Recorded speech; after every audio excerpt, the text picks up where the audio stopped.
They're arguably the most popular piece of clothing in the world, yet they're also one of the most individual. As any urban cowboy will tell you, nothing fits so well as a pair of denim jeans. Jeans were invented not long after the California gold rush, when a certain Mr. Levi Strauss began making miners denim work pants with copper rivets. To say he came up with a winner is something of an understatement. 450 million pairs are sold every year in the US alone, and worldwide the denim market is worth around $40 billion.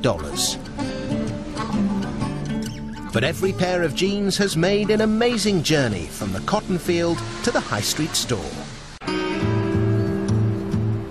Their story begins 650 kilometers away on the plains of Torreon. Here in these vast fields, they grow one of Mexico's most important crops, cotton. Picking cotton by hand is slow, back-breaking work. Each picker can only harvest around 50 kilos a day, and it's always a gamble whether or not all the cotton can be harvested before the weather changes. Fortunately, cotton farmer Juan Antonio has an ace up his sleeve: the mechanical cotton picker. In just 5 minutes, this machine can harvest as much cotton as a human picker can manage in a whole day. It works by using lifters to direct the cotton plants between rotating drums. These are attached to a series of spindles covered in barbs, which pluck the ripe balls of cotton from the stem. The cotton is then blown through a tube into a basket at the back. Once Juan has filled his truck, Francisco Gonzalez compresses the whole lot into massive bales ready for transportation. But for each ton of this harvest, there are 500 kilos of seeds, 100 kilos of leaves and other plant parts, and just 400 kilos of cotton fiber. So to separate the valuable fiber from the debris, it's sent to this 1950s vintage cotton gin.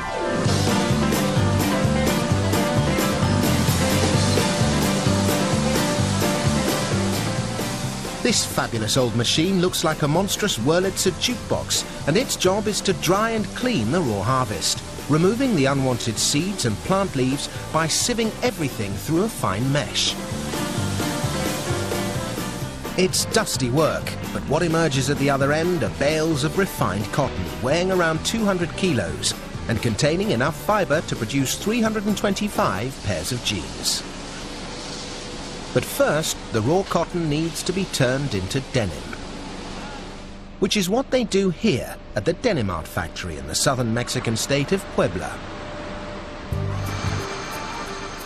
The trouble is, when it arrives, every bale of cotton is slightly different. So, to make a consistent thread, the cotton needs to be blended. That process begins here in the blow room with bale laydown. A machine called a Truschler blendomat uses a mechanical arm to pick fibers from the top of the bales. These fibers are then blown along air ducts into special multi-mixers before they're cleaned by being blown around, allowing any trash to fall out the bottom. The resulting fibers still don't look like thread, so it's then down to operators like Jose and his trusty DK760 to perform what's known as carding. Now, despite what you may think, carding isn't something that a Las Vegas croupier does, but is rather the process of untangling the fibers by combing and pulling the cotton into a kind of web. The fibers are then stretched together to form a thick strand called a sliver. At a speed of 1,500 feet per minute, 6 slivers are stretched and combined. The next stage is spinning. At each one of these stations, cotton slivers are pulled and twisted at a rate of up to 120,000 revolutions per minute. There are between 100 and 250 fibers in a single thickness of cotton thread, and just 20 grams of fiber produce a whole kilometre of fine yarn. On these giant reels, they now have something that's starting to look like familiar cotton. But to make jeans blue, the cotton first needs to be dyed. You guessed it, yellow. But don't panic, Ramiro the cowboy isn't going to end up looking like a lemon. The reason the dye is yellow is because indigo blue dye isn't water-soluble. So it first needs to be mixed with a reducing agent, sodium hydrosulfite, and it's this that turns it yellow. Then, when it's removed, something magical happens. Normally, the indigo bath is yellow, okay? But as soon as it has contact with the oxygen, it turns blue, as you can see in the surface of the glass. Because the bond between the dye and cotton isn't very strong, jeans gradually fade. But of course, if jeans didn't fade, they just wouldn't be jeans. The thread is treated with cornstarch to make it stiffer, then after a blast in a dryer, the cotton is ready to use. The trouble is, it's just a bit too blue. Denim originally got its name from a type of French fabric, serge de Nîmes, Nîmes being a city in France. If you look at it closely, you'll see it actually contains a combination of white and blue thread. So as the cotton is fed into the loom, it's blended with one strand of white to every 3 strands of blue. Each of these looms turns out 3,000 meters of denim every week, enough to make cowboys like Ramiro a pair of jeans with flares the size of wigwams. Those jeans are made here in Tehuacan. This is Mexico's largest jeans factory and produces designs for most of the famous American brands, churning out 400,000 pairs every month. A typical pair of 5-pocket jeans uses 15 pieces of cloth. So they first stack the denim into piles of 100 sheets, ready for each piece of the design to be cut. It's up to pattern layer Antonio Martinez to make sure that as little material as possible is wasted. Using a computer, he can limit the offcuts to just 7%. Once he's happy, the pattern is printed onto paper. Next, the design is rolled out over the denim. This stage is more like carpentry than tailoring, and with the denim 100 sheets deep, any mistake will be costly. Once cut, it's like a military operation, with an army of jean genies assigned to one specific task.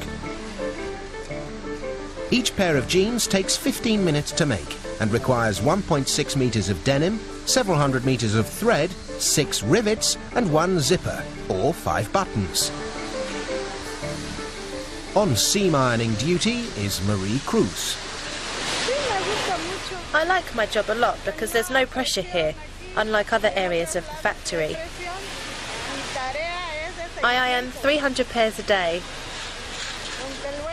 I like ironing, but later my back will hurt. Marie adds the finishing touches to these spanking new jeans, but they're still not ready to grace a cowboy's behind. These days, everyone's too cool to wear jeans that look brand new. So they're about to become distressed by being slipped onto some rubber legs, blown up and given a little rough handling. In just 60 minutes, this team are going to make the jeans look like they've spent the last 5 years being dragged around a mine. So they set to work sanding in worn patches, grinding in frayed edges, and spraying on stains. Then, to add a few worn-in designer creases, it's out with a high-tech laser gun. These jeans get an even rougher ride than the Buckaroos. To give them a final hammering, they're tossed into gigantic washing machines, along with a few buckets of volcanic rock.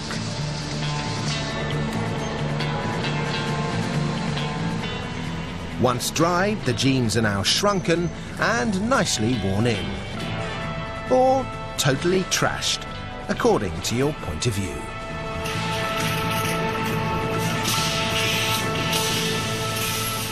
After a quick press and the obligatory label, so you know whether they're designer expensive or just cheap and cheerful, They're boxed and ready to be shipped to budding bronco busters everywhere.